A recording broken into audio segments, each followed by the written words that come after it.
اس novel کا نام ہے لکھا تھا جو نصیبوں میں۔ اس کی رائٹر ام عباس ہیں، جی وہی رائٹر جن کے ابھی ریسنٹلی 2 ناول اپلوڈ کر چکا ہوں، اور آج ایک اور ہی بیوٹیفل سا ناول آپ لوگوں کے لیے لے کر آیا ہوں۔ یہ کہانی ایک لو ٹرائنگل ہے۔ ایک انسان جسے مجبوراً 2 شادیاں کرنی پڑ جاتی ہیں، اس انسان کی کہانی ہے کہ وہ کیسے ان رشتوں کو نبھاتا ہے اور کیسے ہر امتحان سے وہ گزر کر اپنی محبت کو پا لیتا ہے۔ چلیں سٹارٹ کرتے ہیں اس ناول کو۔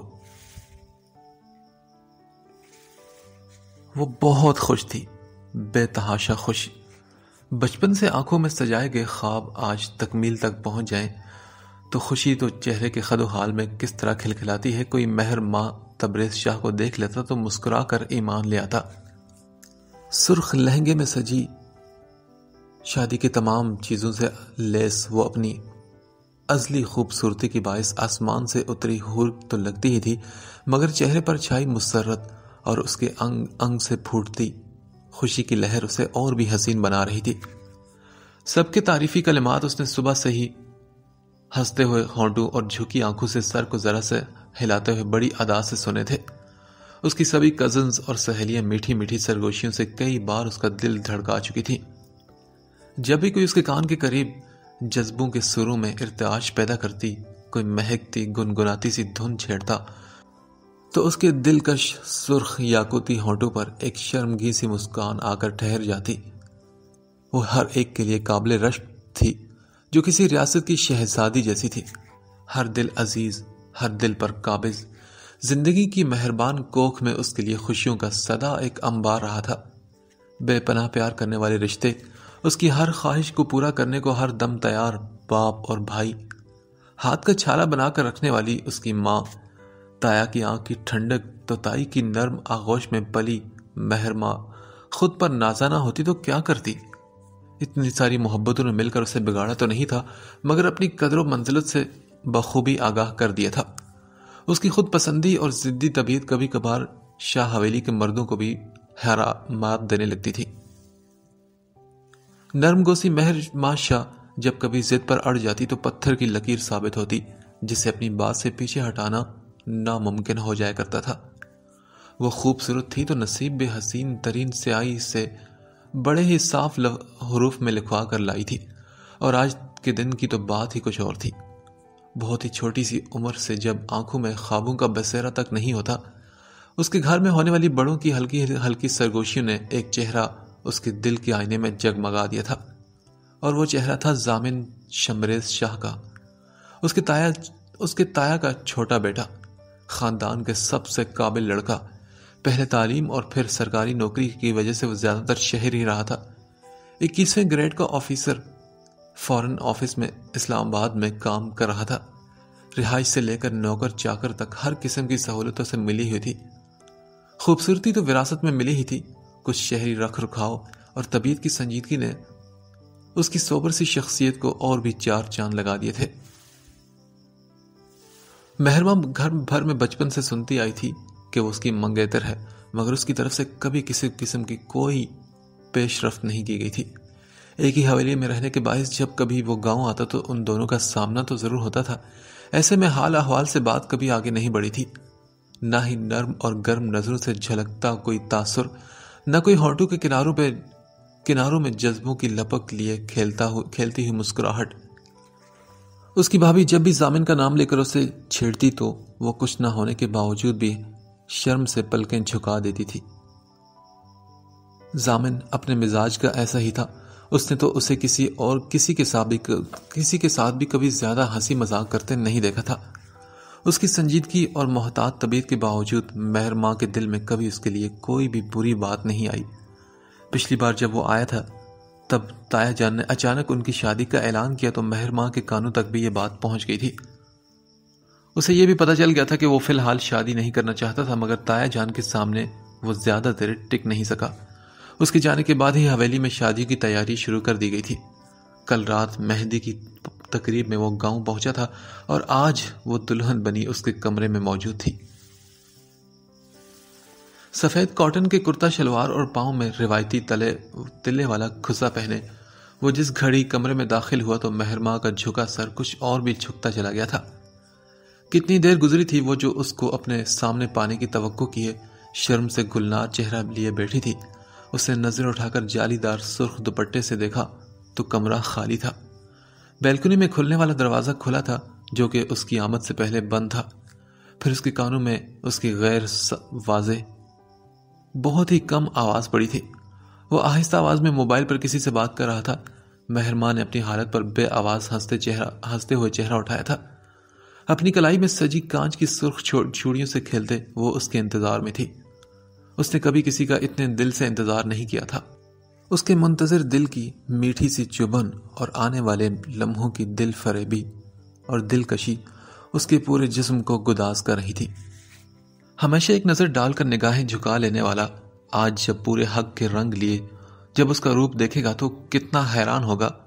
ان سے آنکھوں میں کون کون سے رنگ اپنا عکس دکھائیں گے، آج وہ یہ دیکھنا چاہتی تھی۔ وقت گزرتا ہی جا رہا تھا۔ انتظار کی لذت اب کوفت میں بدلنے لگی تھی۔ وہ اس کی محبت میں باندی بننے کو تیار تو تھی مگر اس کے اندر کی شہزادی اب خفا ہونے لگی تھی۔ بھائی ایسی بھی کیا ضروری کال تھی جو ختم ہونے کا نام نہیں لے رہی تھی؟ ٹھیک ہے وہ ایک اچھے اور بڑی اچھی پوسٹ پر کام کر رہا ہے، وقت بے وقت ایسی کالز اسے آنا ایک عام سی بات تھی، مگر آج کی رات کوئی عام رات تو نہیں تھی۔ کیا اس کے آفس والوں کو پتہ نہیں تھا کہ آج اس کی شادی ہے، یا وہ خود ہی اس کی طرف سے بے نیازی برتنے کی چاہ رکھتا تھا؟ وہ مہرماں جو کبھی اس کی ریزرو نیچر سے تنگ نہیں ہوئی تھی مگر بیوی بنتے ہی اس کی پہلی لاپرواہی پر دل برداشتہ ہونے لگی تھی۔ مخمور آنکھوں میں سجے نئے جیون اور جیون ساتھی سے جڑے سبھی خوش نما رنگ نمی کی دھن میں ڈگمگانے لگے تھے۔ ٹھیک ہے کال کرنا ضروری ہوگا مگر مجھے بتا تو سکتے تھے نا، ایک تو کمرے میں لیٹ آئے، اوپر سے آدھے گھنٹے سے کال ہے کہ ختم ہونے کا نام نہیں لے رہی۔ دل ہی دل میں شکایتیں کرتی وہ بستر سے نیچے اتری تھی۔ چوڑیوں کی کھنکھناہٹ اور پائل کی چھنکار نے مل کر ماحول میں ناچتی خاموشی کو توڑا تھا۔ بے دلی سے گھونگھٹ کے طور پر اڑایا گیا جالی دار دوپٹہ اتار کر اس نے بیڈ پر پھینکا۔ کمرے میں کسی قسم کے پھولوں کی سجاوٹ نہیں کی گئی تھی۔ اس کی بھابھی نے بتایا تھا کہ ضامن نے یہ سب کرنے سے سختی سے منع کر دیا ہے، مگر پھر بھی سائڈ ٹیبل پر تازہ پھولوں کے بکے رکھے گئے تھے۔ مہرماں کو پہلی بار یہ بات بھی چبھی تھی۔ خفگی کے رنگ چہرے پر لیے وہ اپنا ٹیکا اتاری تھی جب بیلکنی کے دروازے سے وہ اندر داخل ہوا۔ دروازہ بند کرتے ایک نظر اس کو دیکھا جو جان بوجھ کر اسے دیکھ کر انجان بن گئی تھی۔ وہ چلتا ہوا اس کے سامنے آ کر کھڑا ہوا جو ابھی بھی بے نیازی سے اپنے کانوں کے جھمکے کے ساتھ الجھ رہی تھی۔ اس کے وجود سے اٹھتی بھینی بھینی مردانہ کلون کی مہک نے مہرماں شاہ کی پلکوں کو لرزایا تو تھا۔ تبھی وہ بولا، I'm sorry مجھے دیر ہوگی، دراصل ایک ضروری کال کرنی تھی۔ نرم سی آواز میں کوئی خاص تاثر نہیں تھا مگر پھر بھی اتنی سی وضاحت تھی بھی مہرماں شاہ کا دل پگھلانے لگی تھی۔ نظریں گھما کر اس کا چہرہ اس نے دیکھا۔ تھکے تھکے سے چہرے پر سنجیدگی لیے وہ اسے معمول کا ضامن شاہ ہی لگا تھا۔ کوئی بات نہیں، آپ چاہیں تو کچھ دیر اور اپنی ضروری کال پر بزی رہ سکتے ہیں، میں یہی ہوں۔ اس کی آواز اور انداز میں خفگی صاف ظاہر ہو رہی تھی۔ یہ کہہ کر اس کے پاس سے گزر جانے کو تھی جب ضامن کے چہرے پر مسکراہٹ نے اپنی چھپ دکھائی۔ اس نے اس کے دونوں بازو پکڑ کر اسے روک کر سامنے کھڑا رہنے پر مجبور کیا۔ میں نے کہا تو ہے نا کہ میری ضروری کال تھی، اور میرے لیے میری ذمہ داری ہر حال میں سب سے پہلے ہے۔ میری زندگی کا ایک اصول ہے کہ کوئی بھی ذمہ داری ہو لو تو اسے محبت سے اور پوری ایمانداری سے نبھاؤ۔ سر پر پڑا بوجھ سمجھ کر پھینکنا مجھے نہیں آتا، اور اب سے تم بھی میری ذمہ داری ہو مہرماں، جسے میں آخری سانس تک پوری ایمانداری اور محبت سے نبھانے کی پوری کوشش کروں گا۔ اپنے ماتھے کو اس کے ماتھے سے نرمی سے ٹکراتے ہوئے وہ بول بھی تو مدھم آواز میں رہا تھا مگر مہر ماہ کی دھڑکنوں میں طوفان اس کی باتوں نے پیدا کر دیا تھا۔ اس سے کوئی عہد و پیمان نہیں کیے تھے، نہ ہی کوئی محبتوں کی باتیں کہانیاں سنائی تھی، مگر مہر ماہ شاہ پھر بھی اس کے ساتھ خوش تھی۔ اگلی صبح وہ بہت ہی خوش ہو کر چہک رہی تھی۔ ضامن شاہ اس کی کچی عمر کی پہلی محبت تھا۔ اس کے ساتھ نے، اس کی قربت نے اسے نکھار کر رکھ دیا تھا۔ اپنی منہ دکھائی میں ملی ہیرے کی نازک سی انگوٹھی اترا کر بھابھیوں کو دکھاتے ہوئے وہ سجی سنوری خوشی سے بھرپور اپنی نظر اتارنے کی دعوتیں دے رہی تھی۔ اس کی ماں نے کئی نوٹ اس کے سر سے اس کی خوشیوں کے صدقے کے طور پر وار کر غریبوں میں بھی بانٹ دیے تھے۔ ضامن شاہ صرف ایک ہفتے کی چھٹی لے کر آیا تھا اور وہ ایک ہفتہ پلک جھپکتے ہی کٹ گیا تھا۔ کم از کم مہر ماہ کو تو ایسا ہی لگا تھا۔ اگلی صبح اس کی واپسی تھی اور وہ پورا دن اداس گھومتی رہی تھی۔ رات کھانے کی میز پر سبھی اکٹھے بیٹھے تھے، شمریز شاہ، تبریز شاہ، ان کی بیویاں، بچے اور بہویں۔ میرے خیال میں ضامن اگر مہروں کو بھی ساتھ لے جائے تو یہ بہتر ہوگا۔ کھانے کے دوران اچانک سے ہی شمریز شاہ کی آواز پر منہ میں چاولوں کا چمچ رکھتے ضامن نے اپنا جھکا سر اٹھایا۔ اس کے ساتھ بے دلی سے اپنی پلیٹ میں چمچ چلاتی مہرماں نے امید بھری نظروں سے اس کی طرف دیکھا تھا، جو چمچ کو پلیٹ میں رکھتا آرام سے نوالا حلق سے نیچے اتار کر بولا، بابا جان فی الحال تو یہ ممکن نہیں، میری ٹائمنگز کا بھی کچھ پتہ نہیں ہوتا، اکثر کسی نہ کسی فورن ڈیلیگیشن کے آنے پر دیر سویر لگی رہتی ہے، اور ایسے میں مہر ماہ کا وہاں ملازموں کی موجودگی میں اکیلے رہنا میرے خیال سے بالکل بھی ٹھیک نہیں، اور اسے عادت بھی تو نہیں نا یہ سب سے کٹ کر رہنے کی، تو ابھی اس بات کو تو رہنے دیتے ہیں، کچھ وقت کی بات میں دیکھوں گا، اگر مناسب ہو تو میں ضرور اسے ساتھ لے کر جاؤں گا۔ ہلکی سی آواز اور مسکراہٹ کے ساتھ وہ پوری طرح باپ کی طرف مڑ کر مناسب انکار کر گیا تھا۔ مہر ماں کی آنکھوں میں جلتے امید کے دیپ بجھ گئے تھے۔ مہر ماں پھر سے بے دلی سے اپنے کھانے کی طرف مڑی تھی۔ ضامن کی بات سن کر شمریز شاہ نے بھی سمجھ کر سر ہلا دیا تھا۔ تبھی تبریز شاہ بھی بولے، ضامن ٹھیک ہی تو کہہ رہا ہے، ہماری مہروں کہاں رہ سکتی اکیلے، وہ تو 2 دن میں ہی جھلی ہو جائے گی۔ یاد نہیں آپ کو کہ جب یونیورسٹی میں ایڈمیشن کی ضد کر کے ہاسٹل میں رہنے گئی تھی تو 4 دن میں ہی بڑا بخار چڑھا کر رو کر واپس بھی آ گئی تھی، اور حویلی کے مکینوں کا بھی اپنی چڑیا کے بغیر دل کیسے لگے گا؟ تبریز شاہ نے محبت باش نظر سے اپنی اکلوتی بیٹی کو دیکھتے ہوئے کہا تو مہر ماں چہرہ اٹھا کر انہیں دیکھ کر مسکرا دی۔ یہ سچ تھا کہ وہ کبھی ان سے دور نہیں رہی تھی۔ اپنی سٹڈیز کے بعد اس نے ضد کر کے یونیورسٹی میں ایڈمیشن لیا تھا، مگر ہاسٹل میں چند دن بھی وہ سب سے دور نہیں رہ پائی تھی۔ ٹائیفائڈ کا شکار ہوتی وہ واپس حویلی بھاگی تھی، اور آگے کی تعلیم اس نے پھر وہیں رہ کر کی تھی، مگر اب اس کا چڑیا کا دل بھی اس کے قابو میں نہیں رہا تھا۔ ساتھ بیٹھے شخص کو دکھی دل کے ساتھ دیکھا جو اب بھی بڑے سکون سے کھانا کھا رہا تھا۔ رات کو اس کا بیگ تیار کرتے ہوئے وہ بار بار اپنی آنکھیں خشک کر رہی تھی۔ حسب معمول وہ بیلکونی میں کھڑا فون پر بزی تھا۔ بیلکونی میں کھلنے والا دروازہ بند تھا، مگر مہر ماں کو اب اس سے فرق نہیں پڑتا تھا۔ وہ جانتی تھی کہ وہ اپنے آفس کے کسی کام کے بارے میں بات کر رہا ہوگا۔ اس کی آخری شرٹ بیگ میں رکھتے اس نے زپ بند کی اور ساتھ ہی سیدھی ہو کر آنکھوں پر ہلکا سا دباؤ ڈال کر اپنی پلکوں کی نمی کو صاف کیا۔ جب وہ اندر داخل ہوا تو اسے دیکھ کر افسوس سے سر جھٹکتا موبائل جیب میں ڈال کر اس کی طرف قدم بڑھا گیا تھا۔ یہ کیا کر رہی ہو تم؟ ایسے کیسے چلے گا مہر ماں؟ تم جانتی تو تھی نا کہ مجھے واپس جانا ہے، اب یوں رو کر مجھے اپسیٹ تو مت کرو پلیز۔ وہ جھنجھلا کر بولا۔ تو مہر ماں نے کہا، میں جان بوجھ کر تو نہیں کر رہی نا، خود ہی رونا ہے تو میں کیا کروں اب؟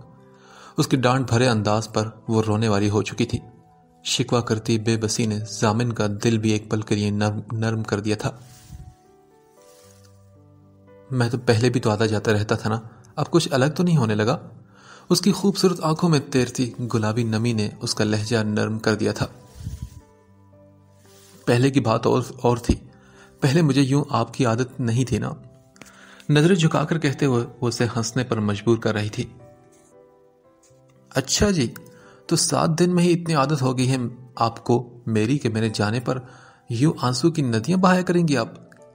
اس کی ناک میں چمکتی لونگ کو چھوتے ہوئے اس نے شرارت بھرے لہجے میں کہا، مجھے نہیں پتا، مگر میرے لیے یہ مشکل ہے، آپ مجھے بتائیں آپ واپس کب آئیں گے؟ چہرہ اٹھا کر لاچرگی سے اس نے سوال کیا۔ ضامن نے بدلے میں اسے یوں دیکھا جیسے کسی بچے کی بے جا ضد پر اسے دیکھا جاتا ہے، پھر سر جھٹک کر وہ ہلکا سا ہنسا اور کہا، یہ کیا بچکارا سوال ہے مہر ماں، ابھی میں گیا نہیں تو واپس آنے کا میں پہلے سے کیسے بتا سکتا ہوں؟ اب کی بار نہ چاہتے ہوئے اس کا لہجہ تھوڑا سخت ہو گیا تھا۔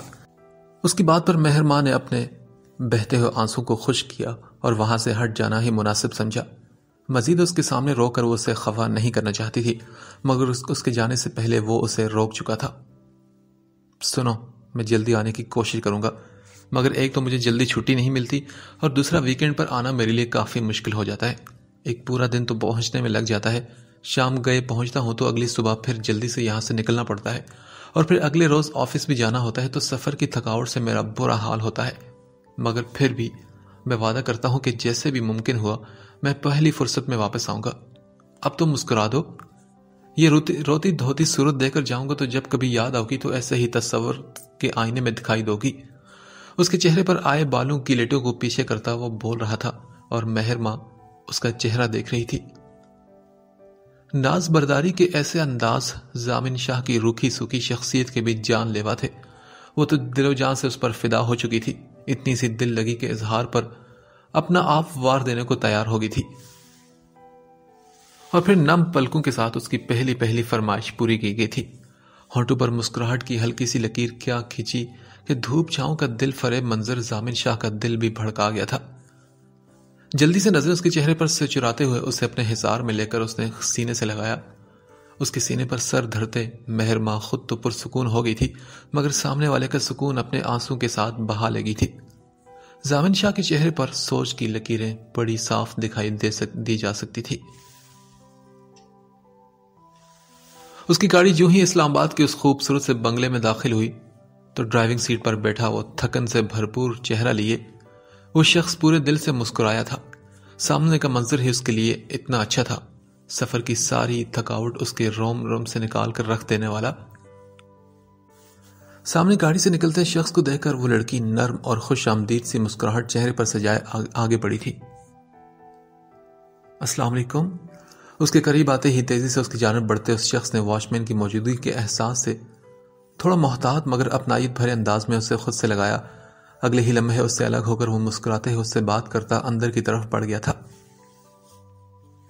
طبیعت کیسی ہے تمہاری؟ اس کا زرد رنگ اس کے ماتھے پر لکیروں کا جال بچھانے کو کافی تھا۔ اندر داخل ہوتے ہی اس نے بھرپور نظروں سے اس کا جائزہ لیتے ہوئے پوچھا تو وہ بولی، میری طبیعت تو بالکل ٹھیک ہے۔ اس کا بازو پکڑ کر زبردستی اسے صوفے پر بٹھا دیا گیا تھا، مگر وہ اسے بھی اپنے ساتھ بٹھا چکا تھا۔ اگر تم ٹھیک ہو تو مجھے کیوں ٹھیک نہیں لگ رہی، بتاؤ مجھے۔ وہ اس کے جواب سے مطمئن نہیں ہوا تھا۔ ارے آپ تو خواہ زیادہ فکر مند رہتے ہیں نا، اس لیے میں آپ کو ٹھیک نہیں لگ رہی، جبکہ میں بالکل ٹھیک ہوں۔ خوش دلی سے یہ کہہ کر وہ مسکرائی تھی۔ خیر جو بھی ہے، ہم کل ڈاکٹر کے پاس جا رہے ہیں اور میں خود ڈاکٹر سے کل بات کروں گا۔ اچھا، بس آتے ہی آپ شروع ہو جائے کریں ضامن۔ اب چھوڑیں میرا ہاتھ، میں پانی تو لا کر دوں آپ کو؟ چاہت بھرے انداز میں شکوہ کرتے ہوئے اپنے ہاتھ کی طرف اشارہ کر رہی تھی جو ابھی بھی اس کے ہاتھ میں قید تھا۔ چھوڑو، ابھی پانی کی بوتل گاڑی میں موجود تھی، تم بس آرام سے یہاں میرے پاس بیٹھی رہو۔ خالہ کی طرف سے خود ہو آئی ہو یا وہ چھوڑ کر گئی ہیں، بتاؤ مجھے۔ کہا بھی تھا کہ میں خود آ کر لے جاؤں گا، مگر تمہیں تو چین ہی نہیں نا۔ اس کی کلاس ابھی بھی ختم نہیں ہوئی تھی۔ صوفے کی پشت سے ٹیک لگائے اکڑی ہوئی کمر کو ذرا سکون فراہم کرنے کی اس نے کوشش بھی کی تھی۔ ساتھ ساتھ میں اکیلے نہیں آئی ضامن، خالہ مجھے خود چھوڑ کر گئی ہیں، اور مجھے اچھا لگتا ہے آپ کے آنے پر میں خود باہر کھڑی ہو کر آپ کو ویلکم کروں نا، اس لیے میں فوراً وہاں سے چلی آئی تھی۔ اس کی بات پر وہ مسکرا دیا تھا۔ اس کی محبتوں کے یہی چھوٹے چھوٹے انداز ہی تو اسے اپنا اسیر بنا گئے تھے۔ اب بتائیں گھر میں سب کیسے ہیں، اور وہ مہر ماں وہ کیسی ہے؟ اس کے اگلے سوال پر وہ بے آرام سا پیچھے ٹیک چھوڑتا ہوا سیدھا ہو کر بیٹھا، چہرے پر سے مسکراہٹ ایک ہی لمحے میں گم ہوئی تھی۔ وہ سنجیدہ ہو کر بولا، سب ٹھیک ہے۔ یہ بتائیں کہ وہ شادی پر کیسی لگ رہی تھی؟ میں نے کتنا کہا کہ ایک تصویر آپ بھیج دیں، مجھے دیکھنا ہے اسے کہ وہ کیسی لگ رہی تھی، مگر آپ بھلا کب میری بات مانتے ہیں؟ ویسے تو مجھے پتا ہے کہ جتنی وہ پیاری ہے نا، ماشاءاللہ لگ تو بڑی ہی خوبصورت رہی ہوگی۔ خیر آپ کے موبائل میں سب گھر والے کی پکچر تو ہوں گی نا؟ وہ اپنی ہی دھن میں بولے جا رہی تھی اور ضامن بے بسی بھرے غصے سے اس کا چہرہ دیکھ رہا تھا۔ اس کے لیے یہ مقام افسوس تھا یا خوشی، وہ سمجھ نہیں پا رہا تھا کہ اس کی بیوی کس قدر خوشی اس کی نئی نویلی دوسری بیوی کے بارے میں نہ صرف پوچھ رہی تھی بلکہ اسے دیکھنے کی خواہش مند بھی تھی۔ فار گاڈ سیک سحر، کیا ہم کوئی اور بات نہیں کر سکتے یار؟ وہ زیادہ دیر اس جتنے سکون کا مظاہرہ نہیں کر سکا تھا. اس کی چلتی زبان کو بھی بریک لگی اور وہ بولی, کیا ہو گیا زامن, اتنے ہائپر کیوں ہو رہے آپ؟ وہ بے یقینی اسے دیکھ کر پوچھ رہی تھی. زامن نے آنکھیں بند کر کے گہری سانس خارج کی اور کہا, سحر میں پہلے ہی بہت ڈسٹرب ہوں, پلیز تم مزید مت کرو. کہیں نہ کہیں میں تم دونوں کے ساتھ ناانصافی کر گیا ہوں یار. اس سے تو اچھا تھا کہ میں گھر والوں کو تمہارے بارے میں بتا کر اس شادی سے انکار کر دیتا. زیادہ سے زیادہ کیا ہوتا, وہ سب مجھ سے ناراض ہو جاتے, مجھ سے ریلیشن ختم کر دیتے نا. مگر یہ سب وقتی ہوتا, کبھی نہ کبھی تو وہ مجھے معاف کر ہی دیتے. لیکن یہ جو میں کر چکا ہوں نا, اس کے لیے میں خود کو معاف نہیں کر پا رہا. سحر, کسی اور سے معافی کی میں کیا امید رکھوں, بتاؤ مجھے. اس کا ہاتھ چھوڑتے ہوئے اس نے دونوں ہاتھ اپنے چہرے پر پھیرے تھے. اس کی کیفیت سمجھتے ہوئے سحر نے ہونٹ بند کر کے اس کے کندھے پر اپنا ہاتھ رکھا. اس سب میں آپ کی غلطی بھی تو نہیں ہے نظامن, بس نصیب میں ایسا ہونا لکھا تھا. آپ نے تو کوئی بے ایمانی نہیں کی جو یہ خود کو آپ دوش دے رہے ہیں. میں ہی اچانک آپ کی زندگی میں آج دھمکی تھی. اس کی سزا مہر ماں کے معصوم دل کو کیوں ملتی؟ خدا کی قسم میں بہت خوش ہوں. میرے دل میں ذرا سا بھی دکھ نہیں, اور اگر ہوتا تو کیا میں خود آپ کو کہتی مہر ماں سے شادی کرنے کو؟ وہ آپ کی زندگی میں مجھ سے پہلے تھی زامن. آپ کی بچپن کی منگیتر تھی. آپ تو کسی بھی لڑکی کا خواب ہو سکتے ہیں, پھر کیسے ممکن تھا کہ اس نے آپ سے جڑ کر کبھی آپ کے خواب نہ دیکھے ہو؟ تو میں کیسے وہ سارے خواب اس کی زندگی سے نوچ لیتی. بلکہ سچ کہوں تو پچھلے 1 سال سے جو بوجھ میرے دل پر دھرا تھا نا, پچھلے 7 دن میں وہ جیسے کہیں بالکل غائب ہو چکا ہے. میں تو ایسے بھی بہت خوش ہوں. میں آپ سے کبھی کوئی ڈیمانڈ نہیں کروں گی کہ مجھے اپنے خاندان سے آپ انٹروڈیوس کروائیں. میرے لیے آپ کا نام ہی اور آپ کی ہم سفری ہی سب کچھ ہے. بس میری آپ سے ریکویسٹ ہے زامن, اگر کبھی مجھے کچھ ہو گیا تو میرے بچے کو خود سے جدا مت کیجیے گا, اسے اپنے پاس رکھیے گا. ایک دم سے روتی آواز میں کہتی وہ آخر میں سے چونکا گئی تھی. زامن اس کی بات سن کر سیدھا ہوتا اس کی طرف جھکا. ایسے کیوں بول رہی ہو تم سحر, کوئی مسئلہ ہے کیا, یا ڈاکٹر نے کچھ کہا؟ پریشانی سے پوچھتا وہ اسے مسکرانے پر مجبور کر گیا اور وہ بولی, نہیں کہا ڈاکٹر نے کچھ بھی, میں بس بات کر رہی تھی نا, اور کچھ بھی نہیں ہے. اس کی آنکھوں میں دیکھتے ہوئے اس نے کہا تو زامن نے خفگی سے اسے گھورتے ہوئے ایک ہلکی سا تھپڑ اس کے سر پر مارا. تم نا بس بونگے ہی مارتی رہا کرو, جان نکال کر کہتی ہو کہ کوئی بات نہیں تھی. جلے بھنے انداز میں کہتا اٹھ کر اندر کمرے کی طرف بڑھ گیا تو وہ کھلکھلا کر ہنستی اسے جاتا دیکھتی رہی اور پھر خود بھی اٹھ کر اس کے پیچھے چل پڑی. اس کی توقع کے مطابق اس کی آواز اس کے پہلے قدم اٹھانے پر ہی سنائی دی. میرے کپڑے کون آ کر نکالے گا؟ اس کی دہائی پر سر جھٹکتے ہوئے تیزی سے آگے بڑھی تھی. اس نے اندازہ لگایا تھا کہ اب تک تو اسے پہنچے بھی کافی وقت ہو چکا ہوگا. مایوس نظروں سے اس اپنے موبائل کی طرف دیکھا. کیا ہوتا اگر وہ اسے پورے دن میں ایک کال یا میسج ہی کر دیتا, یا وہاں پہنچ کر اپنے پہنچنے کی اطلاع کر دیتا؟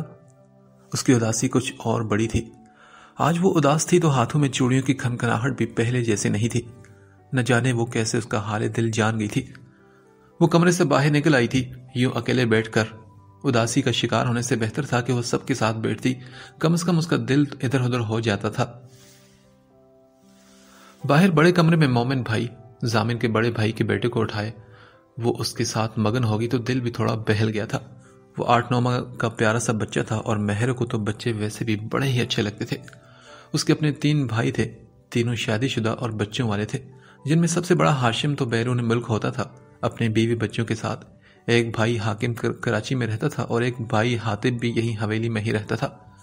شمریز شاہ کی 2 اولادیں تھی. بڑا بیٹا مومن شاہ جسے اللہ نے شادی کے 8 سال بعد اولاد سے نوازا, اور اس کے بعد زامن شاہ. ان کی اپنی زمینیں اور باغات تھے جن کا سارا کام پہلے شمریز شاہ اور تبریز شاہ خود سنبھالا کرتے تھے, اور اب مومن اور حاتب بھی پورا ساتھ دے رہے تھے. اس حویلی کے مکینوں کے لیے راوی ہمیشہ سکون ہی سکون لکھ رہا تھا, لیکن آنے والا وقت کیا لے کر آتا ہے, انسان تو ہمیشہ اس سے بے خبر ہوتا ہے. امی زامن کی کال آئی تھی اور وہ خیریت سے پہنچ چکا ہے. وہاں پاس سے گزرتے مومن بھائی نے اس کے پاس ہی بیٹھی تائی جان کو یہ خبر دی تو مہر ماں کا دل کسی گہرے سمندر میں ڈوب کر جیسے ابھرا تھا. تائی اب مومن بھائی سے باتیں کر رہی تھی. مہر ماں کچھ دیر وہاں بیٹھی رہی اور پھر جیسے ہی اسے موقع ملا وہ فوراً اپنے کمرے کی طرف بھاگی تھی. اپنا موبائل اٹھاتے اس کے چہرے پر ایک بڑی خوبصورت سی مسکراہٹ تھی. اس کا دل کہہ رہا تھا کہ زامن نے اسے بھی کال کی ہوگی, مگر اپنے موبائل کی سکرین دیکھ کر اس کے مسکراتے لب خاموش ہو گئے تھے. مہرما شاہ کی نئی شادی اور اس سے جڑی ساری امیدوں پر ضامن شاہ نے بالٹیاں بھر بھر کر پانی پھینکا تھا۔ خوش فہمیوں کے غبارے میں سے ہوا نکلنے لگی تھی۔ اس رات سونے سے پہلے دل کے ہاتھوں مجبور ہو کر اس نے خود ہی اسے کال ملائی۔ مہرما شاہ جو خود ناراض ہو جائے تو پوری حویلی جتن کرتی تھی اسے منانے کے لیے، جس کی میں سب سے بڑی تھی۔ ضامن شاہ کی بے رخی کے آگے اپنی میں تیاگ دینے کو وہ تیار ہو چکی تھی۔ دوسری طرف بیپ جا رہی تھی۔ اس کی چیزیں سنبھالتے ہوئے سحر نے پاس بستر پر دھرا موبائل اٹھایا۔ مہرما کا نام دیکھ کر وہ جلدی سے باہر نکلی۔ ٹی وی لاؤنج میں ضامن ٹاک شو لگائے ہاتھ میں چائے کا مگ پکڑے بیٹھا تھا۔ بات سنیں، مہرما کی کال آئی ہے۔ موبائل اس کی طرف بڑھاتے ہوئے یہ کہہ کر وہ واپس مڑ گئی۔ ضامن شاہ اپنے آپ میں شرمندہ ہنسا ہو کر رہ گیا تھا۔ وہاں وہ دن میں سحر سے سب سے نظر بچا کر 2-3 بار سرسری سی کال کر کے حال احوال پوچھ لیا کرتا تھا، مگر رات کو وہ لازمی اس سے بڑی لمبی کال کیا کرتا تھا۔ تب اسے کوئی شرمندگی نہیں ہوتی تھی کیونکہ مہرما کے نزدیک وہ اپنے آفس کے کسی کام کو ڈسکس کر رہا ہوتا تھا، مگر یہاں سحر اس کے بارے میں سب کچھ جانتی تھی۔ ایسے میں اس سے مہرما سے بات کرنا زیادہ ہی آکورڈ لگ رہا تھا۔ اس کا موبائل بج بج کر چپ ہو گیا تھا۔ ٹی وی کی آواز کم کرتے اس نے خود ہی کال بیک کی تو دوسری طرف سے فوراً کال پک کر لی گئی تھی۔ ہیلو، السلام علیکم۔ اس کی آواز کی بے قراری نے ضامن شاہ کے دل کی تکلیف کو کچھ اور بڑھا دیا تھا۔ وعلیکم السلام، کیسی ہو تم؟ میں تو ٹھیک ہوں، آپ پہنچ گئے تھے نا خیریت سے؟ مہرما نے جلدی سے پوچھا تو وہ بولا، ہاں میں تو پہنچ گیا تھا۔ اس نے گردن گھما کر ایک نظر کمرے کے بند دروازے کو دیکھا جو کچھ دیر پہلے تک کھلا ہوا تھا۔ اف، یہ سحر اور اس کی یہ مہربانیاں، اسے یہ سب کچھ شرمندہ کرنے لگتے تھے۔ اچھا، آپ نے بتایا بھی نہیں، اس لیے میں نے خود ہی کال کر کے پوچھ لیا آپ سے۔ ہلکا سا ہنس کر اس نے جیسے گلہ کیا، ساتھ ہی اس کی چوڑیاں بھی بج اٹھی تھی۔ ضامن اس کی بات سن کر سیدھا ہوا۔ ہاں، وہ میں نے مومن بھائی کو انفارم تو کر دیا تھا۔ بالوں میں ہاتھ چلاتے ہوئے جلد سے جلد بات کو ختم کرنا چاہتا تھا، مگر شاید دوسری طرف مہرما کا ایسا کوئی ارادہ نہیں تھا۔ اس کے اس قدر روکھے سے جواب پر وہ کچھ دیر خاموش ہوگی اور پھر ذرا دیر بعد اس کی آواز سنائی دی۔ پتہ ہے، میں آپ کی کال کا ویٹ کر رہی تھی۔ اس کا لہجہ نہ چاہتے ہوئے بھی روتلو سا ہو گیا تھا۔ پتہ نہیں ایسا کیوں ہوا تھا، اپنی بے بسی پر یا اس کی لاپرواہی پر، وہ سمجھ نہیں پائی تھی۔ ہاں سوری، مجھے یاد نہیں رہا تمہیں بتانا۔ ضامن نے یہ کہہ تو دیا مگر اس کے الفاظ دوسری طرف کسی تیر کی طرح اس کے دل میں لگے تھے۔ وہ شوق کسی کیفیت میں گھری جو کی تو بیٹھی رہی۔ اسے گئے 12 گھنٹے ہوئے تھے اور ان 12 گھنٹوں میں کوئی ایسا پل نہیں گزرا تھا جب اس کی یاد اس کے دل اور دماغ سے نکلی ہو، اور وہ کہہ رہا ہے کہ اسے کال کرنا تک یاد نہیں رہا۔ دوسرے لفظوں میں اسے اس کی یاد ہی نہیں رہی۔ کچھ آنسو ٹوٹ کر پلکوں کی باڑ پھلانگتے ہوئے ان گلابی مائل سرخ سفید گالوں پر لڑکتے چلے گئے تھے۔ صحیح کہہ رہے آپ، جو لوگ امپورٹنٹ نہیں ہوتے ان سے جڑی باتیں اکثر یاد نہیں رہتی۔ چلے ٹھیک ہے، پھر میں فون رکھتی ہوں، خدا حافظ۔ خود ترسی کا شکار ہو کر گلوگیر لہجے میں کہتی وہ کال کٹ کر کے منہ پر ہاتھ رکھ کر پھوٹ پھوٹ کر رو پڑی تھی۔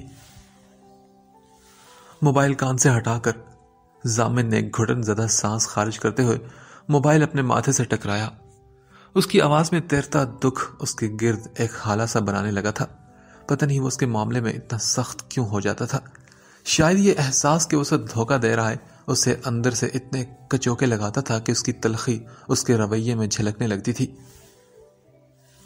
وہ اسے بچپن سے جانتا تو تھا کہ وہ بلا کی ضدی اور جذباتی تھی، پھر اس کے خود سے وابستہ جذبوں کی آگاہی بھی تو اسے ہو چکی تھی۔ سب ٹھیک تھا۔ وہ جانتا تھا کہ گھر کے بڑوں کے درمیان اس کی بات مہرما سے پہلے سے طے شدہ ہے اور اسے کوئی اعتراض بھی نہیں تھا۔ وہ اسے اچھی بھی لگتی تھی مگر وقت سے پہلے اپنے جذبوں کو آشکار کرنا اسے پسند نہیں تھا۔ اس کی اسٹڈیز کمپلیٹ ہونے والی تھی۔ ان دنوں وہ CSS کے ایگزامز دے کر فارغ ہوا تھا، جس کے بعد فوری گھر والے اس کی شادی کا ارادہ رکھتے تھے، مگر فی الحال اس نے انہیں منع کر دیا تھا۔ اسے پہلے اپنے کیریئر پر فوکس کرنا تھا۔ اس کی محنت اور لگن دیکھ کر گھر والے بھی چپ کر گئے تھے۔ اس کی زندگی میں سب کچھ بالکل ٹھیک چل رہا تھا، لیکن تب تک جب اسے ایک رات اچانک اپنے دوست سمیر کی کال آئی۔ وہ اس کا واحد دوست تھا جو گردوں کی مرض میں مبتلا تھا۔ اکثر اس کے ڈائلاسس کے وقت وہ اس کے ساتھ ہی ہوتا تھا۔ وہ اور اس کی بہن سحر یہاں اپنی خالہ کے ساتھ رہتے تھے۔ ان کا تعلق کشمیر سے تھا۔ 2005 کے زلزلے میں ان کا خاندان ان سے بچھڑ گیا تھا، تب بھی وہ دونوں اسلام آباد اپنی خالہ کے گھر رہنے آئے تھے۔ اس وجہ سے وہ دونوں بچ گئے تھے۔ ان کی خالہ کے شوہر ملک سے باہر تھے، وہ ان دونوں کی وجہ سے ان کے ساتھ نہیں جا رہی تھی، مگر پھر سمیر کے بے حد ضد اور اصرار پر وہ اپنے بچوں کے ساتھ کچھ عرصے کے لیے شوہر کے پاس رہنے گئی تھی۔ یہ ان دنوں کی بات تھی جب ان کی خالہ بھی یہاں نہیں تھی اور سمیر کا مرض شدت اختیار کر گیا تھا۔ ایسے میں سمیر کے ڈائلسس کے وقت زیادہ تر ضامن ہی اس کے ساتھ ہوتا تھا۔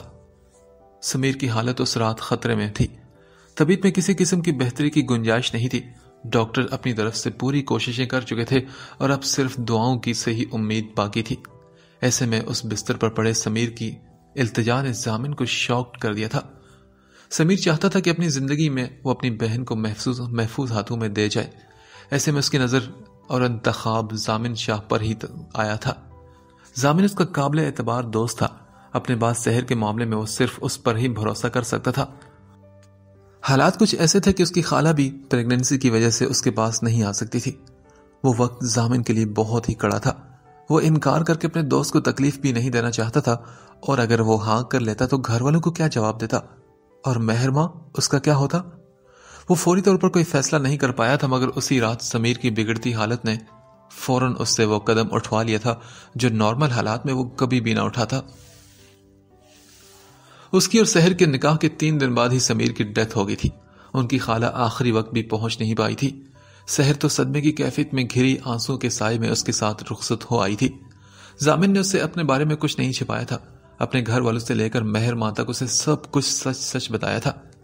سحر ایک اچھی اور صابر طبیعت کی حامل لڑکی تھی، ضامن کی پریشانی کو سمجھنے والی، اس کا ساتھ دینے والی۔ اس نے کبھی کوئی ضد نہیں کی کہ اسے اپنے خاندان میں اپنی بیوی کی حیثیت سے انٹروڈیوس کروائے۔ وہ تو اس کی احسان مند تھی کہ اس نے اس کے مرتے ہوئے بھائی کی آخری خواہش کا مان سمان رکھا تھا۔ تبھی وقت کچھ اور آگے بڑھا۔ وہ اس کے لیے ایک اچھی اور ہمدرد ساتھی ثابت ہوئی تھی۔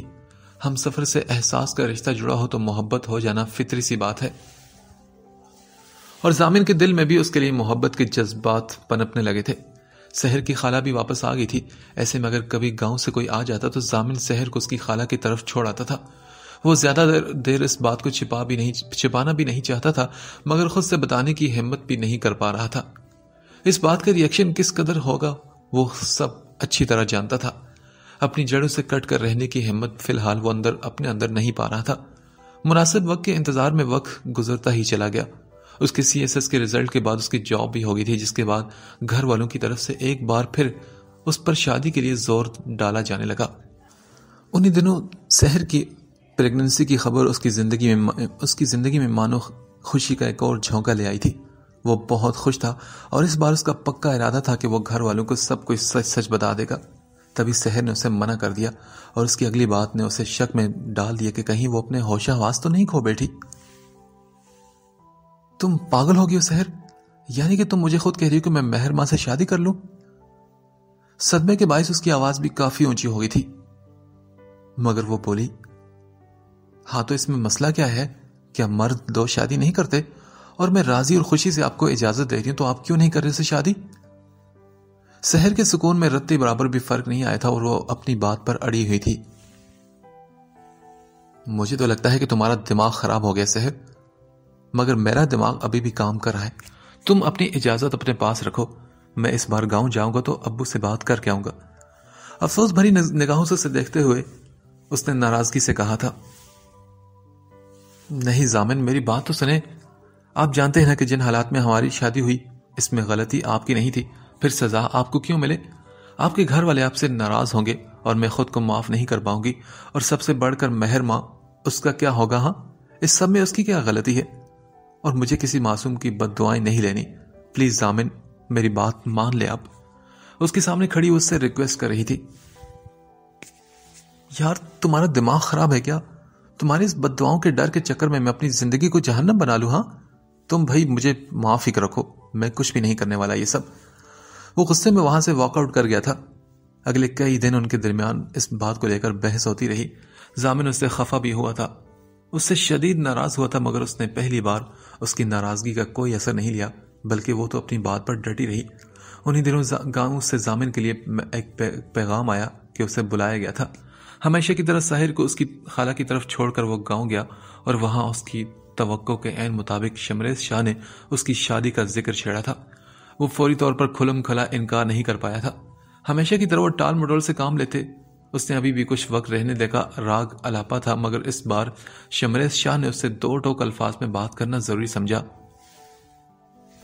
دیکھو ضامن شاہ، تم نے پہلے کہا کہ تم اپنا کیریئر بنانا چاہتے ہو تو ہم نے کوئی اعتراض نہیں کیا، تمہیں تمہارا پورا وقت دیا، مگر اب جب کہ تمہاری نوکری بھی من چاہی لگ گئی ہے تو یہ گریز اور یہ انکار ہماری سمجھ سے بالکل باہر ہے۔ تبریز میرا بڑا اچھا اور فرمانبردار بھائی ہے، اس کی بیٹی صرف اس کی نہیں بلکہ میری بھی بیٹی ہے، میں تم سے زیادہ اس سے عزیز رکھتا ہوں۔ اگر تو تمہارے دل و دماغ میں کچھ اور چل رہا ہے تو صاف صاف بتا دو، مگر ایک بات یاد رکھنا کہ میں اپنی اولاد کو تو چھوڑ دوں گا مگر اپنے بھائی کو ہرگز نہیں چھوڑوں گا۔ اپنے باپ کے اٹل انداز نے اسے بہت کچھ باور کروا دیا تھا۔ وہ ایک بار پھر سے بری طرح پھنسا تھا۔ اس کا انکار حویلی کی بنیادیں ہلا کر رکھ دیتا اور اتنی ہمت کا مظاہرہ فی الحال وہ نہیں کر پایا تھا۔ وہ چپ چاپ واپس آ گیا اور پھر ان کے کال کر کے پوچھنے پر اس نے ہاں کر دی تھی۔ سحر اس کے فیصلے پر سب سے زیادہ خوش تھی اور یہ خوشی ضامن شاہ کو ایک آنکھ نہیں بھاتی تھی۔ اس کے چڑھنے پر وہ اکثر ہنسا کرتی تھی۔ دوسری طرف مہر ماں تھی جو سحر سے بالکل الٹ تھی۔ وہ جانتا تھا کہ اگر کبھی اسے اس کی پہلی شادی کی بھنک بھی پڑ گئی تو وہ سحر جتنے بڑے دل کا مظاہرہ کبھی نہیں کر پائے گی۔ شادی کے بعد اس کے ساتھ گزرے 7 دن ہی اسے بتانے کو کافی تھے وہ اس کے معاملے میں کس قدر شدت پسند ہے۔ ایسے میں وہ جان بوجھ کر اس سے دوری برتتا رہا تاکہ اس کی امیدوں کا مینار زیادہ بلند نہ ہو، مگر وہ دیوانی تو پہلے سے ہی اسے بڑے اونچی مسند پر بٹھائی ہوئی تھی اور یہ بات ضامن کے لیے کسی صورت بھی ٹھیک نہیں تھی۔ اسے اپنا آپ اور بھی مجرم سا لگنے لگتا تھا اور ایسے میں نہ چاہتے ہوئے بھی وہ اس کا دل دکھا دیا کرتا تھا، جیسے کہ ابھی کچھ دیر پہلے بھی دکھایا تھا۔ اپنے گھر والوں کی خوشی سحر اور مہر ماں کے درمیان بیلنس کرنے کی جنگ میں اگر کوئی بری طرح پسا تھا تو وہ صرف ضامن شاہ ہی تھا۔ اگلی صبح وہ روٹین کی طرح آفس کے لیے تیار ہو رہا تھا۔ شیشے کے آگے کھڑے ہو کر کف لنکس بند کرتے تازہ کی ہوئی شیف کی نلاہٹ کے باوجود اس کا چہرہ بجھا بجھا سا لگتا تھا۔ نچلا لب دانتوں میں دبائے اس نے سامنے ڈریسنگ پر رکھا اپنا موبائل اٹھایا، کال لسٹ میں سے نمبر ڈائل کر کے موبائل کان سے لگاتے وہیں ڈریسنگ کے کونے پر وہ ٹک کیا تھا۔ جی السلام علیکم۔ کسی کی خفگی بھری آواز کے باوجود اس نے پہلی بار ہی موبائل اٹھا لیا تھا۔ وہ بے ساختہ مسکرایا اور بولا، وعلیکم السلام، کیسی ہو تم؟ میں ٹھیک ہوں، اس نے ویسے ہی جواب دیا۔ بدلے میں اس کا حال نہیں پوچھا گیا تھا، اس کا مطلب تھا کہ وہ سچ میں اس سے بہت ناراض تھی۔ کیا ہوا تمہیں؟ آج میرا حال نہیں پوچھو گی؟ اس نے یوں ہی بات کرنے کو یہ بات پوچھی۔ آپ تو ٹھیک ہی ہوں گے نا؟ جانتی ہوں میں، لہجے میں بولتی شکایتیں ضامن کو اور پریشان کرنے لگی تھی۔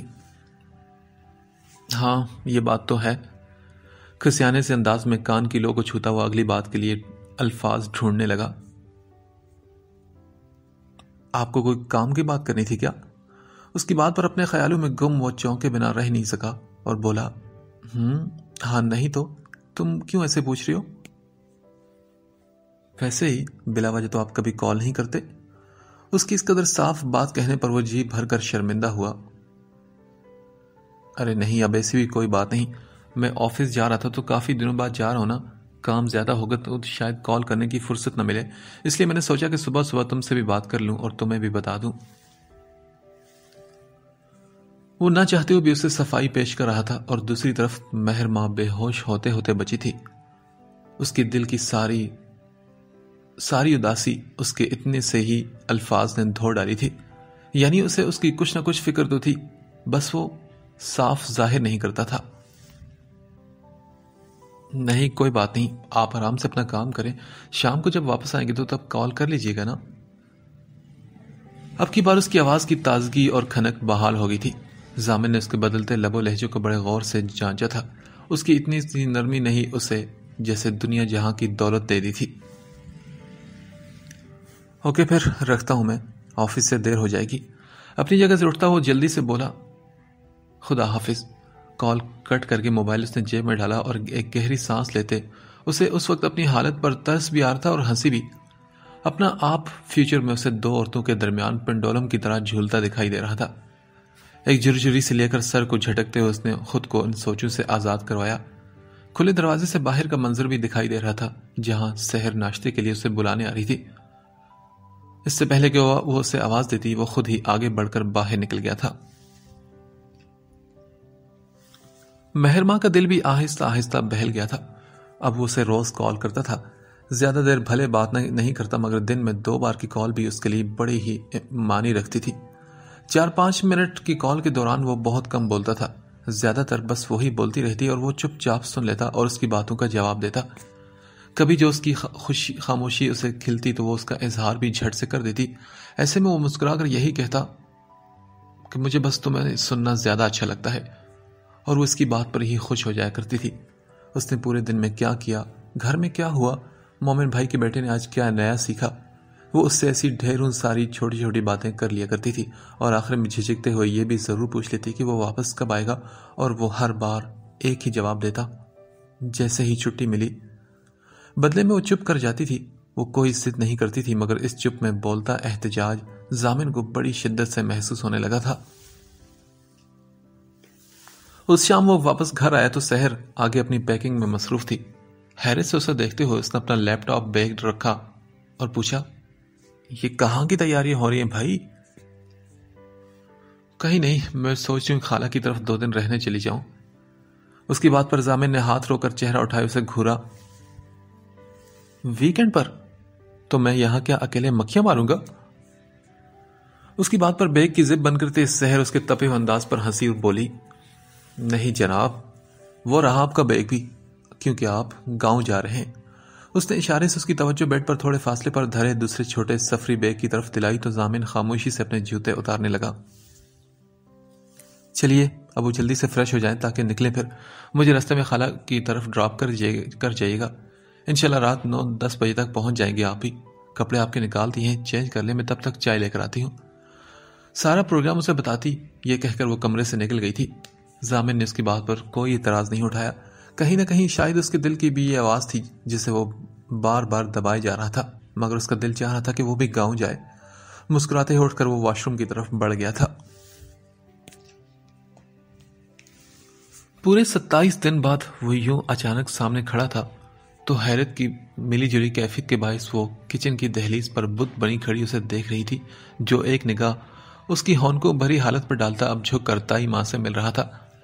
کچن میں کام کرتی بھابھی بھی اس کی آواز پر سر پر دوپٹہ اوڑھتی باہر نکلی اور اسے یوں سٹیچو بنا دیکھ کر اسے کوہنی مار کر شرارت سے مسکرائی تھی۔ مہر ماں تو فوراً ہوش میں آئی۔ کچھ ہی دیر میں بڑے حال میں اب اکٹھے ہو چکے تھے۔ اس کے بنا اطلاع کے آمد پر حیرت اور خوشی کا اظہار بھی کیا جا رہا تھا، اور وہ اپنے پرانے دھیمے انداز میں تھکن کے باوجود خوش دلی سے سب کے درمیان بیٹھا ان کی باتوں کا جواب دے رہا تھا۔ کھانے کی میز پر آج روٹین کی نسبت زیادہ گہما گہمی نظر آ رہی تھی۔ شمریز شاہ بھی بیٹے کی آمد پر پرسکون ہو گئے تھے۔ اس کی جانب سے شادی سے پہلے کے گریز کو لے کر دل میں جو خدشات اور ڈر تھا وہ سب دم توڑ گئے تھے۔ اس کی چائے لے کر وہ کمرے میں داخل ہوئی تو وہ بیڈ گراؤنڈ سے ٹیک لگائے آنکھیں بند کیے لیٹا تھا۔ اس کی چوڑیوں کی کھنک پر آنکھیں کھول کر سیدھا ہوا۔ یہ لیجیے آپ کی چائے۔ وہ جب سے آیا تھا مسکراہٹ ایک پل کے لیے اس کے ہونٹوں سے الگ نہ ہوئی تھی۔ اس کے ہاتھ سے چائے لیتے اس نے بھی اسے پاس بیٹھنے کا کہا تو تھوڑا جھجکتے ہوئے وہیں ٹک گئی۔ آپ نے تو بتایا نہیں آنے کا؟ اس کی خود پر جمی نظروں سے گھبرا کر وہ کمرے میں ادھر ادھر دیکھتی ہوئے بولی تھی۔ بتا کر آتا تو پتا کیسے چلتا کہ میں کوئی موت کا فرشتہ ہوں جسے دیکھ کر تمہاری روح قبض ہو گئی ہے؟ بالکل بے جان بت بنی کھڑی تھی تم دروازے پر، وہ تو بھابھی نے آ کر تمہیں جگایا۔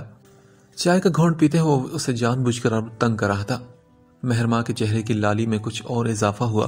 وہ تو بس ایک نظر ڈال کر نگاہ پھیر گیا تھا، پھر بھلا اس نے یہ کب سب دیکھا تھا؟ حیا سے جھکی آنکھیں اٹھا کر وہ اسے یہ نہیں کہہ سکی تھی کہ وہ موت کا فرشتہ نہیں جو اس کی جان نکالے، وہ تو اس کے لیے زندگی کی خوشی ہے، خوشیوں کا پیام بر ہے، آتی جاتی سانسوں کا امین ہے۔ پلکوں کی آرزو پر گری جھلمل نے ضامن کو بھی حیرت زدہ کر دیا تھا۔ ویسے ایک بات بتاؤں، مجھے نہیں پتا تھا کہ شادی کے بعد تم اتنا بدل جاؤ گی۔ مجھے تو اب بھی بچپن کی وہی لڑتی جھگڑتی ضد کرتی اور منہ پھلا کر ناراض ہونے والی مہرماں یاد تھی۔ اس کے سر سے سبز آنچل ڈھلکاتے اس کے بالوں کی چوٹی پر اپنے ہاتھ پھیرتا وہ کسی ٹرانس کی سی کیفیت میں کہہ رہا تھا۔ مہرماں کی گردن کی ہڈی ابھر کر گم ہوئی تھی۔ وہ کہنا چاہتی تھی کہ وہ تو اب بھی ویسے ہی ہے، بس اس کے سامنے ہار جاتی تھی۔ آپ کی چائے ٹھنڈی ہو رہی ہے۔ اس کی بات پر وہ ہوش میں آیا۔ اپنی بے اختیاری پر کچھ پریشان ہوتا وہ اپنا ہاتھ اس کی کمر سے ہٹا کر خود کو ڈانٹنے لگا۔ تبھی اچانک کچھ یاد آنے پر وہ بات بدل گیا۔ سنو، میں تمہارے لیے کچھ چیزیں لایا ہوں، بیگ میں رکھی ہیں، نکال لینا۔ یہ کہہ کر وہ چائے کا کپ اپنے لبوں سے لگا گیا تھا۔ مہرماں نے اپنی سبز شربتی آنکھیں حیرت سے پھیلا کر اسے دیکھا۔ کہاں تو اس کے بدلے بدلے انداز ہی اسے حیرت میں ڈال رہے تھے، اوپر سے ایسی کرم نوازیاں۔ خوشی سے اٹھ کر اس نے اس کے بیگ کی تلاش میں نظریں گھمائی جو بیڈ کی دوسری طرف پڑا ہوا تھا۔ وہ جلدی سے اس کی طرف بڑھی۔ سامنے نے اس کی خوشی اور بے قراری دیکھ کر ہونٹوں سے کپ لگاتے ہوئے اپنی مسکراہٹ چھپائی تھی۔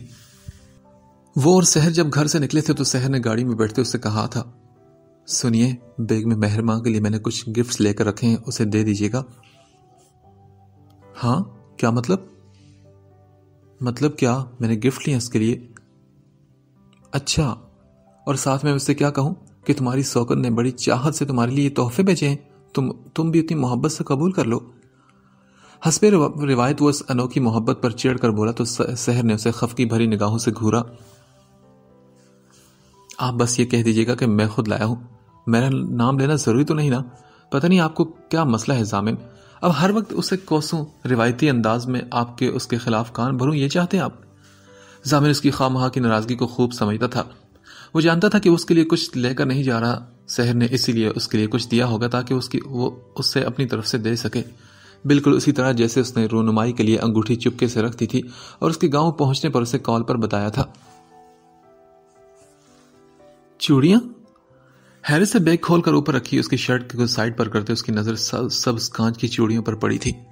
ضامن بھی اپنے خیالوں سے باہر نکل کر اس کی طرف دیکھنے لگا۔ وہ خود نہیں جانتا تھا کہ سحر نے اس کے لیے کیا گفٹس لیے ہیں، اس لیے پوری توجہ سے اس کی طرف دیکھنے لگا جو ہاتھ میں چوڑیاں لے اب اس کی طرف دیکھ رہی تھی۔ چائے کا کپ سائڈ ٹیبل پر رکھتا وہ اس کی طرف مڑا اور بولا، ہاں نا، چوڑیاں تم پہنے رکھتی ہو نا، تو مجھے لگا تمہیں پسند ہوں گی۔ اس نے اب بھی اس کی کلائی میں سجی ویسے ہی سبز چوڑیوں کی طرف اشارہ کرتے ہوئے کہا، ہاں پسند تو مجھے بہت ہیں۔ دھیرے سے کہتی اسے خوش لگی تھی۔ چوڑیاں رکھ کر اس نے بیگ میں سے ایک لیڈیز سوٹ نکالا۔ وہ موسم کی مناسبت سے لائٹ پنک کلر کا ایک خوبصورت سا لان کا ڈیزائنر ڈریس تھا۔ یہ بھی بہت پیارا ہے۔ ڈسپلے دیکھتی وہ بولی تو اس کے علاوہ لیڈیز پرفیوم اور ایک دو اور چیزیں بھی اس نے نکال کر دیکھنے لگی تھی۔ اس کے چہرے سے پھوٹتی خوشی قابل دید تھی۔ ضامن نے ہاتھ کی مٹھی بنا کر ہونٹوں پر رکھتے ہوئے اپنی ہنسی روکی۔ اگر جو اسے پتا چل جائے کہ یہ ساری چیزیں، یہ سارے گفٹس اس کی سوکن کی بھیجی ہوئی تو یہ ان کے ساتھ ساتھ مجھے بھی کھڑے کھڑے آگ لگا دے گی۔ ضامن نے اپنے خیالوں میں ہی مہرماں کو شعلہ جوالہ بنے دیکھا جو خونخوار نگاہوں سے اسے دیکھ رہی تھی اور کہہ رہی تھی، اتنا بڑا دھوکہ، اتنا بڑا فریب، میں آپ کو جان سے مار دوں گی ضامن، اور آپ کے ساتھ ساتھ آپ کی اس بیوی کو بھی۔ ہاتھ میں چاقو لیے اس کی طرف بڑھی تھی جب مہرماں کی آواز اسے خواب سے حقیقت میں لے آئی تھی۔ ضامن دیکھے میں کیسی لگ رہی ہوں؟ بری طرح چونک کر وہ اجنبی نگاہوں سے اس کی طرف دیکھنے لگا جو کلائی میں سجی پہلے والی چوڑیاں اتار کر اس کی لائی ہوئی چوڑیاں پہنے دونوں کلائیاں آگے کی اسے دکھا رہی تھی۔ اس کی کھوئی کھوئی سی کیفیت پر وہ رک کر اسے دیکھنے لگی اور بولی، آپ کو کیا ہوا؟ کہاں گم ہو گئے تھے آپ؟ اپنی مسکراہٹ سمیٹ کر وہ حیرت سے پوچھ رہی تھی۔ ضامن نے بے اختیار ایک جھرجھری لیتے ہوئے اپنے سر کو جھٹکتے ہوئے کہا، کہیں نہیں، میں نے کہاں کھونا ہے، یہی ہوں میں۔ پھر زبردستی کی مسکراہٹ اپنے ہونٹوں پر سجاتے ہوئے تھوڑا آگے کو جھک کر اس کی دونوں کلائیاں اس نے اپنے ہاتھوں میں جکڑ لی تھی۔ لگ تو یہ بہت پیاری رہی، مگر ان میں اور جو ابھی تم نے اتاری ہیں دونوں میں کوئی خاص فرق تو نہیں، ایک جیسی ہی تو ہے، پھر وہ کیوں اتار دی؟ اس کی آنکھوں میں جھانکتے ہوئے سوال کر رہا تھا۔ تبھی مہرماں کے چہرے پر ایک شرم کی مسکان آ کر ٹھہر گئی تھی۔ ایک جیسی کہاں ہے؟ اتنا تو فرق ہے، وہ میں خود لائی تھی جبکہ یہ آپ لے کر آئے ہیں۔ اتنا سا فرق ان دونوں کی قدر و قیمت میں زمین و آسمان کا فرق لے آیا ہے ضامن۔ نظر جھکا کر آہستگی سے کہتے وہ اس کے جذبات میں حرکت پیدا کر گئی تھی۔ وہ بھی ایک مرد تھا، خود سے جوڑی عورت کی ستائش مرد پر الگ ہی اثر دکھاتی ہے۔ سامنے بیٹھی عورت اس کی ملکیت تھی، اس کی بیوی جو بڑے دل ربا انداز میں اپنی اس کے لیے محبت کا ڈھکا چھپا اظہار کر رہی تھی، اس کی اپنی زندگی میں قدر و منزلت بیان کر رہی تھی، اس سے جڑی چیزوں کو وہ اپنی چیزوں پر پریورٹی دے رہی تھی۔ یہی چیز ضامن کی انا کے لیے بھی اچھی ثابت ہوئی تھی اور اس کے ہونٹوں پر ایک بڑی جاندار مسکراہٹ آ گئی تھی۔ اگلی صبح اس کے کمرے میں داخل ہونے پر کھٹکے کی آواز کے ساتھ ضامن کے سوئے جاگے سے حواس بھی کچھ بیدار ہوئے تھے۔ کمرے میں پھیلے ہلکے اندھیرے کے باعث وہ وقت کا تعین نہیں کر پایا تھا، اس لیے فوراً بول اٹھا، سحر، ٹائم کیا ہوا یار؟ نیند کے باعث معمول سے بھاری ہوتی آواز اور سرہانے میں گھسیڑے منہ کی وجہ سے وہ بڑی مشکل سے یہ بات سن پائی تھی۔ ٹائم تو 8:30 بج رہے ہیں۔ گھڑی پر نگاہ ڈالتے وہ جواب دیتے اپنے دھیان میں بولتے ہوئے چونکی اور پھر بولی، ضامن بات سنیں۔ وہی کھڑے کھڑے اور دھڑکتے دل کے ساتھ پکار کر بولی تھی، جبکہ وہ ابھی بھی آنکھیں بند کیے وہیں لیٹا ہوا تھا۔ ہاں بولو۔ ضامن، آپ نے ابھی مجھے سحر کہا۔ اس کی بات پر ضامن کی آنکھیں پوری کھل گئی تھی۔ ایک جھٹکے سے وہ بستر سے اٹھ کر بیٹھا، ہلکی سی لالی لیے آنکھوں میں بے یقینی لیے اس کی طرف دیکھ رہا تھا جو کمرے کے بالکل بیچ میں بت بنی کھڑی اس سے جواب طلب کر رہی تھی۔ سر کے بالوں میں ہاتھ پھرتا، ماتھے پر سے ہٹاتا وہ زبردستی مسکرایا اور بولا، کمال ہے یار، سو میں رہا تھا اور نیند میں تم لگ رہی ہو۔ ارے بھائی، میں نے سحر نہیں بلکہ مہر کہا ہے، شاید تمہیں سننے میں غلطی ہوئی ہے۔ اپنے اوپر سے لحاف ہٹا کر پرے پھینکتا وہ بستر چھوڑ چکا تھا۔ اس قدر یقین سے کہنے پر مہر ماں بھی اپنی سننے پر شک میں پڑ گئی تھی۔ شاید ایسا ہی ہوگا، کندھے اچکا کر کہتی وہ اس کی بات پر یقین کر گئی تھی۔ شاید نہیں، یقیناً ایسا ہی ہے۔ اب میرے کپڑے نکال دو یار پلیز، جلدی نکلنا ہے، میں پہلے ہی لیٹ ہو چکا ہوں۔ اپنا موبائل چیک کرتے کہیں نہ کہیں وہ اس کے مطمئن ہو جانے پر خود کو بے سکون محسوس کر رہا تھا۔ اس کے اندر ندامت کا احساس بڑا تھا، وہ اسے دھوکہ دے رہا تھا اور بار بار دے رہا تھا۔ 2 دن تو کیسے گزر گئے پتہ ہی نہیں چلا۔ الماری سے اس کے کپڑے نکالتے وہ بظاہر مسکرا کر کہہ رہی تھی، مگر دل اس کے جانے پر پھر سے اداس ہو رہا تھا۔ ضامن نے اس کے پیچھے آ کر کھڑے ہو کر اپنا بازو اس کے گردن کے گر ڈال کر اسے اپنے قریب کرتے ہوئے کہا، میں جلدی آنے کی پوری کوشش کروں گا۔ اپنی ٹھوڑی اس کے کندھے پر ٹکائے کچھ دیر پہلے کی بے دھیانی کے باعث اور کچھ اپنی اندرونی ندامت کے زیر اثر اس کا لب و لہجہ بے پناہ نرمی اپنے اندر سموئے ہوئے تھا۔ مہر ماں کا اس کے ہینگ شدہ کپڑوں پر رکا ہاتھ جم سا گیا۔ کیا میں آپ کے ساتھ نہیں جا سکتی؟ اس نے کچھ ڈر کر پوچھا تو ضامن فوری طور پر سنبھلا تھا۔ پیچھے ہوتے اس کا رخ اپنی طرف موڑ کر کہا، کیا تم سب گھر والوں سے دور رہ لوگی؟ نہیں، مشکل تو ہوگا، مگر اتنا نہیں جتنا آپ کے بغیر مشکل ہے۔ اس نے جھکی پلکوں کے ساتھ اعتراف کیا تھا۔ ضامن کی جان تو اب مشکل میں پڑ گئی تھی۔ دیکھو مہرماں، میرے لیے ممکن نہیں، پلیز یار سمجھنے کی کوشش کرو، میرے لیے مینج کرنا پہلے ہی بہت مشکل ہے، تم اسے مزید مشکل تو مت بناؤ۔ اس کے چہرے پر سے نظریں ہٹاتا وہ بے چارگی کی انتہا پر ہو کر بولا تھا، میں مشکل تو نہیں بنا رہی، بس ایک بات کی تھی، لیکن اگر آپ کے لیے مشکل ہے تو ٹھیک ہے، میں آئندہ یہ بات نہیں کروں گی، جیسے آپ کو آسانی لگے۔ ضامن، آپ کو مشکل میں ڈالنے کا میں سوچ بھی نہیں سکتی۔ وہ مسکرا کر یہ بولی تو ضامن کے دل کا بوجھ کچھ اور ہی زیادہ بڑھ گیا تھا۔ اس کی طرف دیکھتے وہ ٹھیک سے مسکرا بھی نہ سکا۔ چلیں آپ بتائیں نا، میں کون سے کپڑے نکالوں آپ کے؟ آپ ٹائم سے نکلیں گے تو جلدی پہنچ جائیں گے انشاءاللہ، تھوڑی ریسٹ بھی کر لیں گے، ورنہ کل آفس کے لیے تو آپ کو کافی مشکل ہوگی نا۔ واپس مڑتے ہوئے اپنی تائیں اسے مطمئن کرنے کو وہ ہلکے پھلکے انداز میں بات کر رہی تھی۔ وہ بس اسے پیچھے سے دیکھتا رہ گیا۔ یہ ڈبل رول اس کے لیے بھی دن بدن مشکل ترین ہوتا جا رہا تھا۔ اس کی ہمتیں ابھی سے جواب دینے لگی تھی۔